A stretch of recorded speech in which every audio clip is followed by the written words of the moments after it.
Well, as we come to our final session, I want us to be able to pull everything that we've learned together into one painting. So I've got a little painting for you to do. It's a little landscape of a desert island scene, very simple to draw out. And we're going to practice putting down flat washes and some dry washes and using the brush in different ways, mixing a few colours, and hopefully pull together everything that you've learned into one picture, which I really hope you'll enjoy painting, and I hope it works out well for you. Okay, we're going to have a go at a little picture, and we're going to put all these bits and pieces together into it. It's a very simple scene of a desert island, and I want to start off by just putting a horizon line in. We'll divide the page in half with that. That's not the usual place to do it, but it'll work for us. And then I want to draw just some mountains in the background with a wavy line like that. And draw another wavy line here for a bit of beach, and I'm going to put in one more line, which is the trunk of a palm tree. Very simple drawing, we'll go with that. Now, I've mixed up some cerulean blue, which is the other colour. We've been using ultramarine so far. I'm going to use my other blue, cerulean blue, nice sky colour. A nice big puddle of it, plenty to have a go at the sky with. Look at it and say, have I got enough paint here to go on that sky? Yes, I think I have, so let's go for it. We're going to do just a wash, a flat wash, down over the sky and the mountain. So coming in lots of paint. My board is on a slope, so the paint runs down.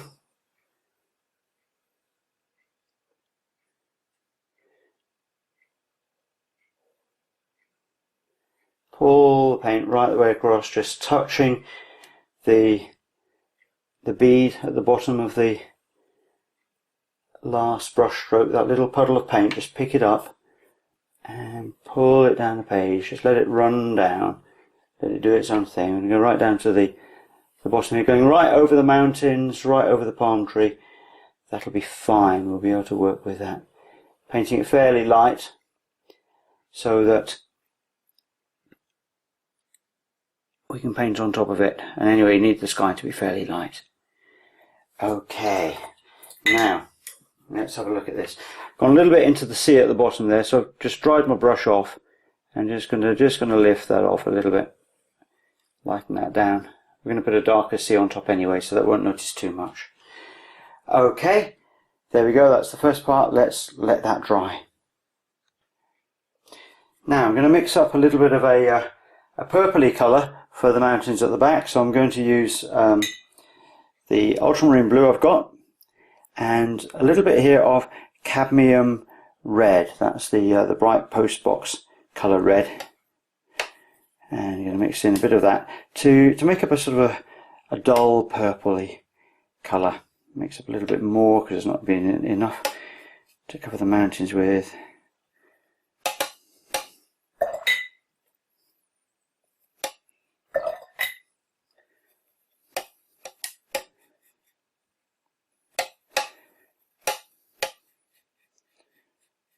There we go. You can always test out your colours on a scrap of paper before you put them onto your painting, just to have a look. That looks pretty good to me. That looks good. So I'm going to now just put that onto the mountains. And again, it's basically another flat wash. Although we're going to have to work around the shape on this one a little bit. There we go. Just lay it down on top of the blue that we've got. I don't want to play around with it too much, but you can afford to do a little bit more than you can with the sky, because it obviously doesn't need to be quite as flat and pure as the sky is.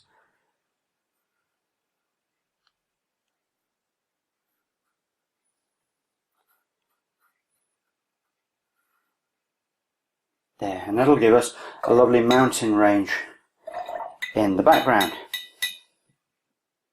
Now we're going to have a go at the sea, and I'm going to use a flat brush with this, and I've got some ultramarine blue mixed up, so I'm going to take some of this. And what I want to try and do is not to have too much paint on the brush, so we can drag it across the surface of the paper, and hopefully, if this works, we'll leave some little light sparkles. So I'm going horizontally across the paper, and there we are, little white sparkles in the sea. Let's come back the other way.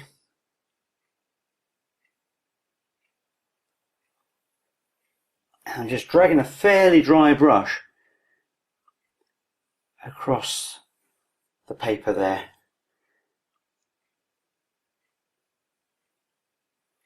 And it's giving us these lovely sort of sparkles.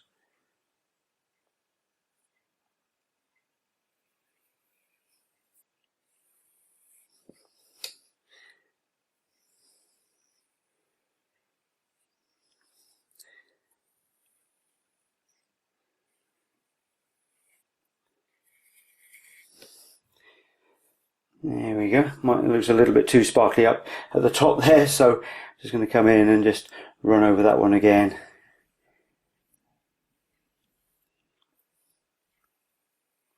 Just to lose some of that. There, and we've got a sparkly sea. Now, before we do anything else, I want to lift off where the palm tree is. Now, if you've been using watercolor paper, this paint should lift off the surface of it. That's the theory at least, so this is now dry. We've got a palm tree marked in there, and what I want to do is just dampen it down with clean water and with a tissue. I'm going to lift off where the tree is, because we're going to paint the tree a little bit lighter than the rest of it. It doesn't matter so much over the sky, because that's fairly light anyway, but we just want to lift it out where the sea is.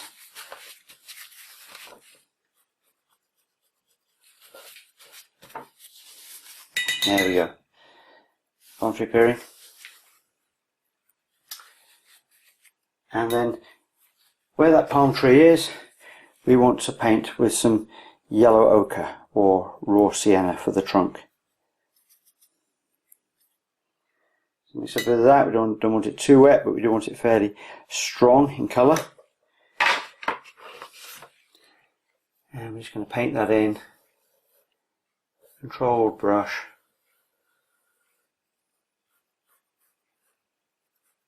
And right down onto the beach at the bottom. And let's actually paint some of this in as well down here, using the same colour. Let's paint in to the beach there. And what I'm going to do is to add in a little bit of burnt sienna as well into that while it's wet, and let that run wet in wet into the beach.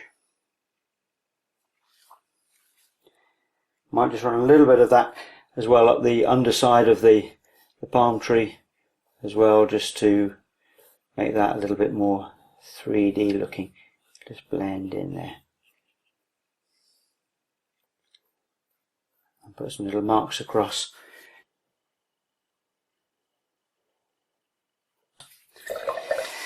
Now, palm tree needs some leaves, so let's mix a green with some of the cerulean blue we had and some yellow. I'm using the cadmium yellow for this.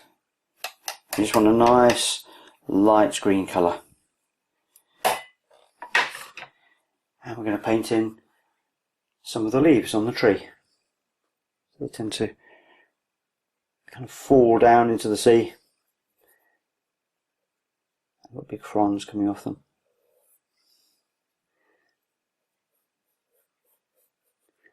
Looks a little bit pale and see-through at the moment, but what happens is it will add on some dark green afterwards, just to darken the whole thing up.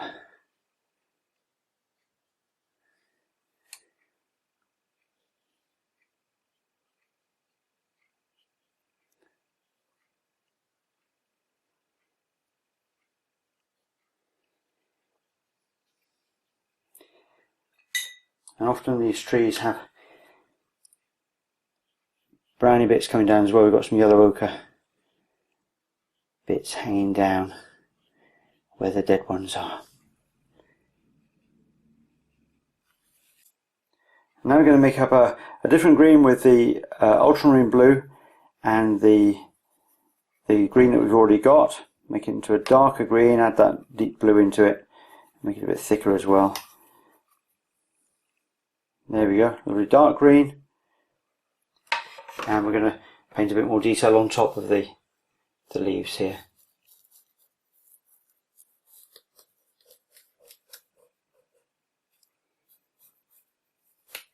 Leaving some of the light green to show through.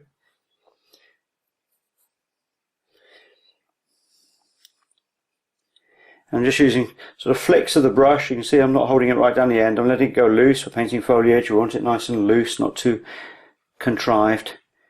So the brush will, a little bit will do what it wants to do.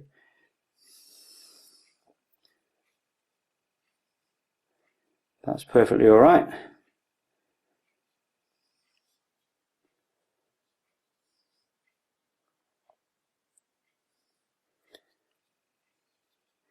It'll make the whole thing just look a bit more natural and realistic. So I think that'll probably do for a palm tree.